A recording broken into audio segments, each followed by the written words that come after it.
Welcome to Human School. I'm your host, Dr. Patil Armenian. After 4 years of college, 4 years of medical school, 4 years of residency, and 2 years of fellowship, I thought I was done. I did my time, got my degrees, and now I was just gonna live life. Well, think again. Some of my greatest schooling has come after my formal education was complete, and it keeps on coming. Join me at Human School, where we can learn together. I'm an emergency physician and medical toxicologist working at a large teaching hospital in California.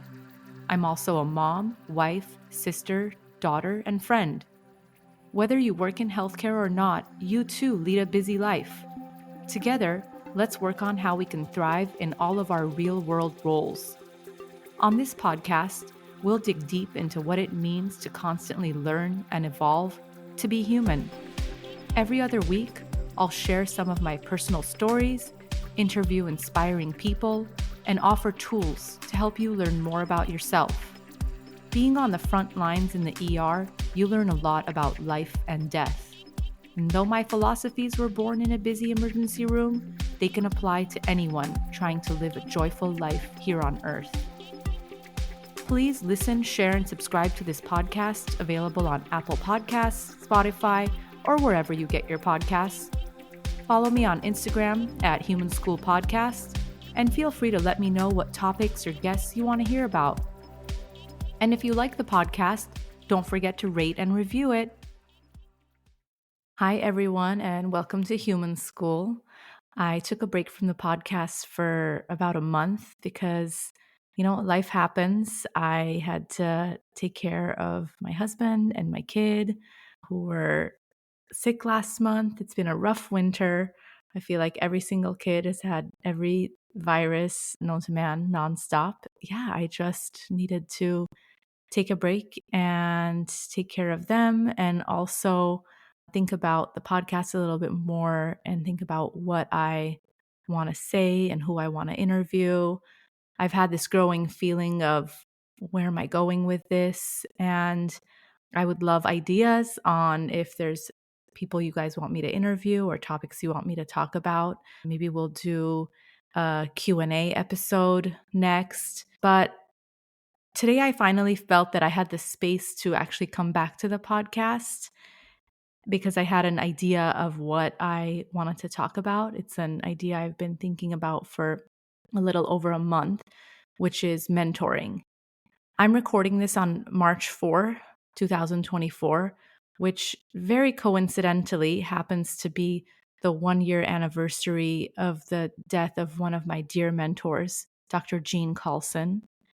In the first episode of this podcast, which is now almost 1 year ago, I talked about another mentor of mine that had recently passed away at that time, Dr. Lori Weichenthal. That's episode 1, if you'd like to take a listen. And Lori and Jean were very close, actually, with Jean initially mentoring Lori and then becoming her peer and good friend. And I've been thinking about them a lot just because it's the 1-year anniversary, but also because when they left, it feels like it left a big gap in kind of my work family.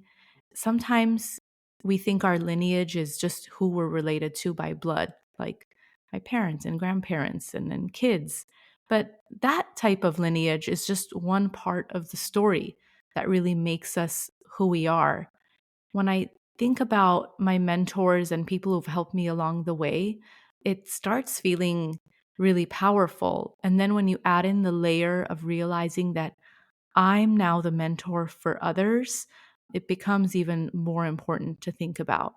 And I really feel with the passing of Lori and Jean, I lost these really big mentors in my life. And it's almost like they were saying, okay, well, now it's your turn. You have to do to others what we did for you. So I've really been thinking about that a lot. Now, as some of you know, if you've listened to the podcast before, if you know me, that I am in the field of medical education. I mean, I teach emergency medicine, I teach toxicology, I teach medical students and residents how to be doctors, basically, in the specialties that I specialize in. And, I think every field of work is like that, where there's this big educational component. Mine just happens to be more education on paper. But looking back, some of my mentors haven't even been in my field, haven't even been in medical education. Some of my interactions have been minimal, where someone helped me with a specific project or just a specific concept, to really extensive, where we've talked and met hundreds of times. And what I'm trying to get at is that one person doesn't have to be the person that you look up to for everything. One person doesn't have to be your mentor for everything. Humans are too multifaceted for that. We have way too many parts of ourselves, we have too many interests, too many things we want to do. So I would recommend getting away from the notion of thinking that, one person is the person you should emulate or be like. Rather, think of all the people that have little bits of themselves that you really love or look up to, want to either be like or want to understand how they do something. And so there's multiple people that you can draw on. I do want to talk about Gene Kallsen for a little bit, because he's the epitome of not needing to have many words to be a great mentor. I never had constant meetings with him or anything formal, but it was not only our interactions, but also the landscape that he set for everyone else. Now, Gene was basically my boss for many years. He was the chair of our emergency department for a very long time. And he really kind of set the foundation for the culture of even what our department is today. And, I work in a really crazy ER. It's very difficult. We can get into the difficulties in other episodes. But what people come back to time and time again is, who are you working with? What is the vibe of the place? We're a very hardworking group. We're also a very supportive group. And we like to try to have a good time doing what we do while also being serious, obviously, because our job is very serious. And we care a lot about wellness and for people to actually be well when they're doing this. And when I think back, Jean was really the person that laid the foundation for the culture of our department. I talked a lot in the first episode of this podcast about how much Lori did for us regarding wellness and introducing wellness concepts. But Jean was that backbone that held her up and supported all of her novel ideas. I remember being a baby intern and hearing about how our venerable chair, Jean, had taken time off to be with his wife when she was sick. I think just based on what I'd been exposed to so far in my life, I just didn't know that a man could do that, be like in the highest level job and say, okay, I'm going to take a step back for a little bit to help out my wife. I just remember thinking that was the most beautiful thing and that was the most amazing thing. And that was one of the things that just really made him untouchable in my eyes, because he knew when to take time for his family and those he loved. He let the rest of us know through not only that, but so many different ways that your family does come first, your personal life is important. And that put a huge imprint on my impressionable young mind. You could take time off to do the things you loved, be with the people you loved, take care of your family. He opened his home every year for this giant holiday party that his amazing wife, Pam, planned. And it was a big deal. I remember when my kid was a newborn, I bought him a special outfit to go to his first Kallsen home holiday party. And it was a whole thing, like, oh, we're gonna go to the Kallsen's house. You need a special outfit. And so it was just that whole feeling. Another story I remember is when one of our fellow ER doctors was pregnant with her second child, and she was a very new junior faculty. She always says how she was really nervous to tell Jean the news, because at that time she was the only female faculty with children, and she felt that she would be viewed as a burden. This was a while ago. Now the landscape has changed so much where there's actually so many women in our department, and so many of them are moms or are going to be. But back then, she was the only female faculty who had ever been pregnant, actually. And so she set up a meeting with Gene, and she was really nervous telling him the news. But not only was Gene actually genuinely excited for her, but just told her, figure out how much time you need, and he'd advocate for her, and he would figure it all out, and that he supported her. It was just the most kind and supportive environment. Let me tell you, that was not the case in a lot of medicine, in a lot of academic medicine departments. I'm not here to tell you the horror stories, but here is a good story. The following week, Jean actually put an article in her mailbox. It was an editorial from JAMA, the Journal of the American Medical Association. He put it in her box, and the whole article was about the value of working moms. Jean had written a note on the article telling her that he supported her as a working mom, and my friend actually still has that note. Another lesson that I really took away from Jean was that if you're going to complain in a big meeting, also have a proposed solution. I really like that. I mean, sometimes it's good to complain. We all need to vent, let things out. But even if he didn't like the solution, he wanted to hear the solution. And he had this 50-50 rule in meetings, which was that you can kind of gripe about things 50% of the time and then actually accomplish agenda items 50% of the time, then it's a good meeting. You can't be all business, and then you can't be all stories and complaining. So you just got to find that balance. What he showed us was the balance between your work life and your personal life, the balance in just conducting business. He was so fair and made everybody feel like they were heard and respected. Even when I was a very junior faculty and a resident, I remember feeling that respect. When I was a resident, I was thinking about going into toxicology, but I just had no idea what that meant, what the job prospects were. I just knew nothing. All I knew was that I really enjoyed thinking about the care of poisoned patients. And I remember one day Gene pulled me aside and he said, "Look, I think it's a really good idea for you to do toxicology. And I just want you to know that if you go and do toxicology and you want to come back, I will have a job for you." That was such an amazing peace of mind. I just knew that, okay, like I will have a place. And sure enough, actually, the year that I was applying for faculty jobs, this was when I was a second year toxicology fellow. So I was applying for faculty jobs. And at that time, the landscape in California in academic emergency medicine was that toxicology was very much seen as a hobby. I got so many job offers from different places that said, we'll definitely hire you to be one of our ER doctors, but we don't know what to do with this whole toxicology thing. It's a cute hobby. We're not going to pay you for it.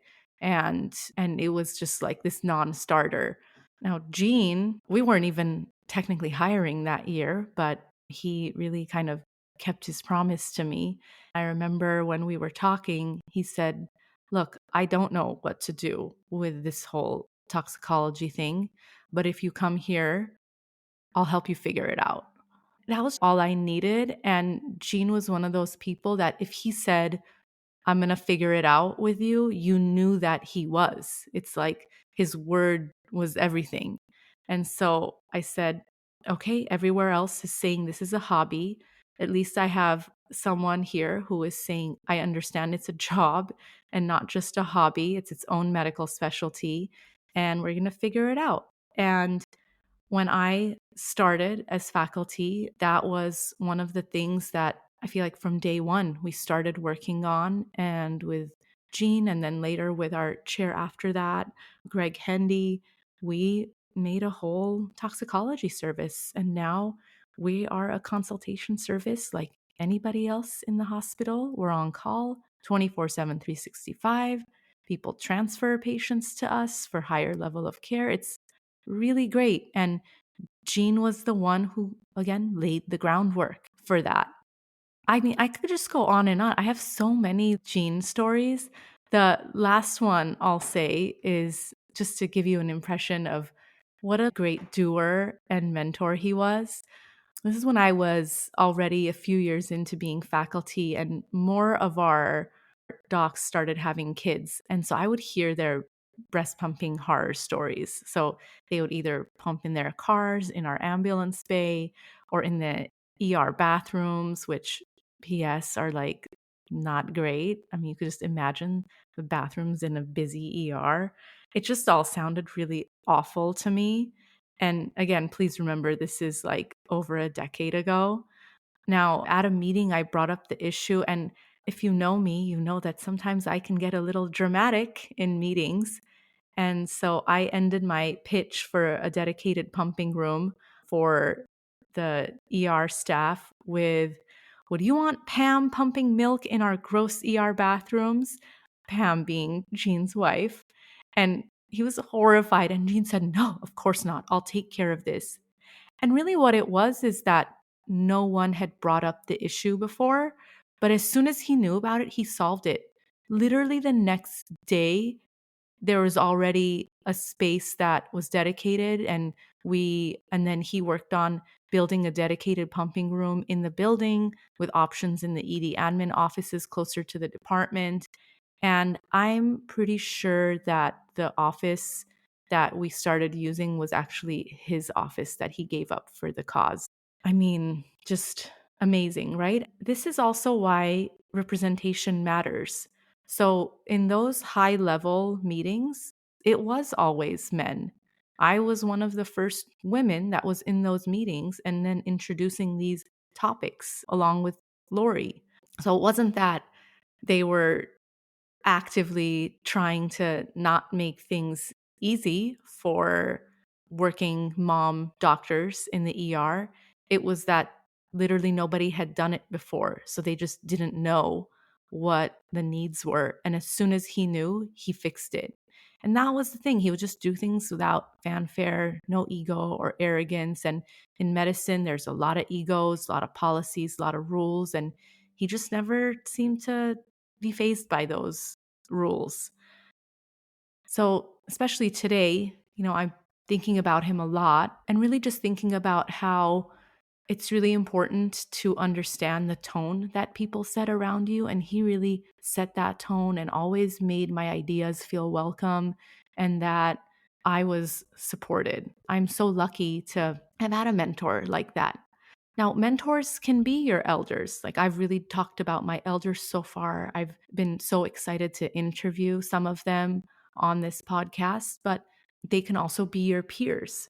Think about all of your friends that you vent to about work, for example, and then they give you some advice back. That's mentorship. And peer mentorship is as valuable as that kind of top down mentorship.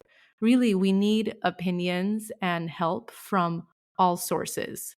One of the strange things that I loved about being an ER doctor is that my job didn't stop during COVID. When everybody was on lockdowns and they were quarantining, I wasn't. I was still going to work.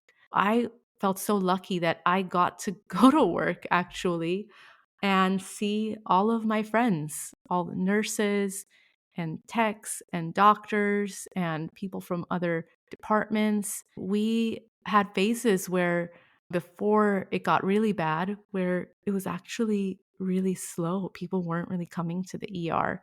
And so we were always talking to each other, asking each other's opinions. Even now, that's one of the hallmarks of what I love about the ER that I work in is that I'm constantly working with all of my peer mentors. Sometimes I think the residents think that the faculty, we talk to each other too much, but what it is that we love talking to each other, and we're always exchanging information about cases, getting each other's opinions, processing things. It really makes it into this, I think even despite the chaos, into a great working atmosphere. So think about your mentors. Who are they? What aspects of your life have they helped with? I've had mentors that, for example, have helped me with the nitty gritty at work, some that I've helped with grander concepts in, let's say, research, or grander concepts about how I view the world at large, or even bigger, just giving me the sense that I can accomplish whatever I want to because this other person sees that in me. For example, I remember being in college, I worked at the Daily Bruin, which was the newspaper, student newspaper at UCLA. I was a photographer, and I never thought that I could be the photo editor. I just looked at those guys as something superhuman, way better than me, the best photographers, amazing editors. And I didn't think that I was in that class, especially because I was so new to photography. When it came time for the applications, three of the guys who were the photo editors above me kind of pulled me aside and said, "You're going to apply for photo editor, right?"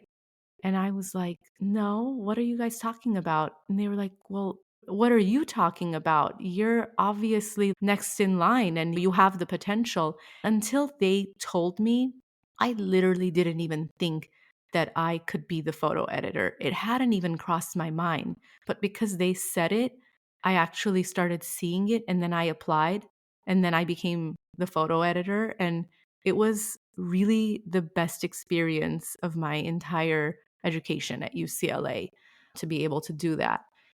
I mean, that's the thing. Sometimes your mentors just pull you aside and tell you one thing once that makes a big difference in your life. So think about that. Just really think, what aspects of your life have they helped with? And now let's kind of like flip it and think, so who are you mentoring? I remember being a resident and thinking, I don't think I've learned anything yet. I was my second year. I was like, I don't think I know anything. I just felt so lost all the time. And then one day there was somebody from another service that needed to put in a chest tube, which is a procedure that we do to reinflate the lungs when the lungs drop. I taught him how to do it. And then I walked away thinking, wait a minute, I know how to do something and I can teach it to someone else. It was the first time that I thought, oh, wow, I did learn something in the last year and a half. It could be these little things too. So, who are you guiding? Who are you giving advice to? Who are you helping out at work or in school or in life? You have to pay it forward because you yourself have been guided and mentored. And so now it's up to you to, keep getting that, but also keep paying it forward. We talk a lot about burnout. I've talked a lot about burnout.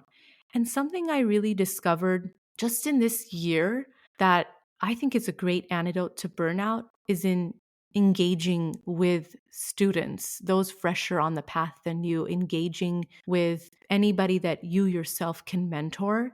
I'm finding this relationship to be as beneficial for them as it is for me, sometimes maybe more beneficial for me. I'm learning a lot and I'm feeling more rejuvenated the more I try to talk to others that want any bit of advice from me. And so I just think of the people who've guided and taught me, those who I'm guiding and teaching in return. Who will they teach?